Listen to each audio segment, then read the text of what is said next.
আজ আমাদের Indian secular front Paschimbanga রাজ্য কমিটি আমরা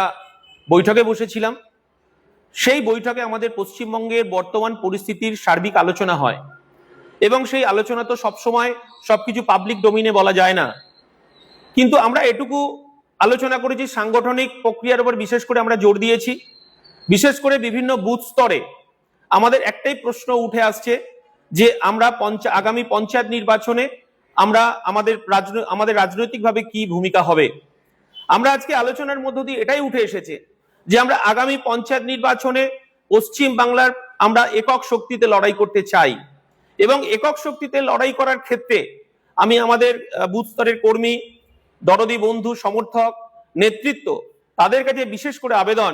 আমাদের সাংগঠনিক যে প্রক্রিয়া চলছে এবং সাংগঠনিক প্রক্রিয়ার মধ্যে বুথ কমিটি এবং আমাদের পঞ্চায়েত কমিটি এবং আমাদের ব্লক কমিটি যেভাবে গঠন হচ্ছে সেই প্রক্রিয়া আমাদের নিজস্ব একক শক্তিতে আমাদেরকে চালিয়ে যেতে হবে। এবং সর্বোপরি আমাদের আরেকটা বিষয় যেটা বারবার উঠে এসেছে যে জোট প্রক্রিয়ার ক্ষেত্রে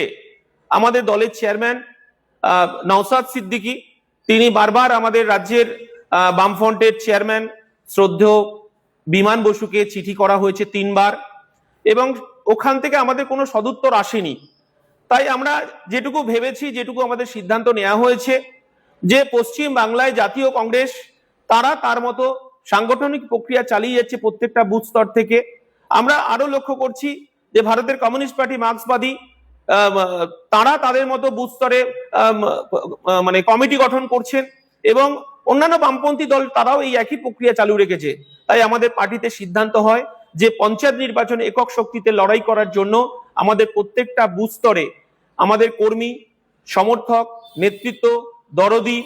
যারা আছেন তাদের কাছে আমাদের এই বার্তা যে আপনারা একক শক্তিতে লড়াই করার জন্য প্রস্তুতি নেন এবং আপনারা বুথ কমিটি থেকে শুরু করে এবং ব্লক কমিটি পর্যন্ত আপনারা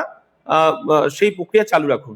2026-এর বিধানসভা নির্বাচনের পরবর্তী পরিস্থিতিতে আমরা বামফ্রন্টের চেয়ারম্যানকে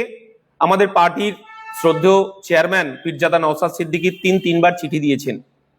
যে পরিস্থিতি আলোচনার প্রয়োজন আছে, আলোচনা দরকার আছে, কিন্তু বামফ্রন্টের পক্ষ থেকে কোনরূপ আলোচনা সাড়া আমাদেরকে এখনো পর্যন্ত দেওয়া হয়নি।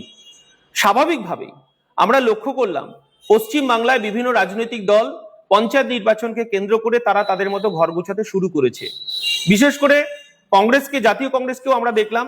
এবং আমরা লক্ষ্য করছি যে ভারতের কমিউনিস্ট পার্টি, মার্ক্সবাদী সহ বামপন্থী দলগুলি তারাও তাদের মতো সাংগঠনিক প্রক্রিয়া শুরু করেছে। স্বাভাবিকভাবেই আমরা আমাদের পার্টির দরদি বন্ধু, সমর্থক, নেতৃত্বের কাছে আমাদের আবেদন, আমাদেরও পঞ্চায়েত নির্বাচনকে কেন্দ্র করে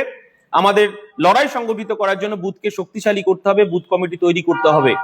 এবং আমাদের এককভাবে লড়াই করার প্রস্তুতি রাখতে হবে। এটাও আমাদের জেনে রাখা দরকার যে আমরা চিঠির সদুত্তর এখনো পর্যন্ত পাইনি,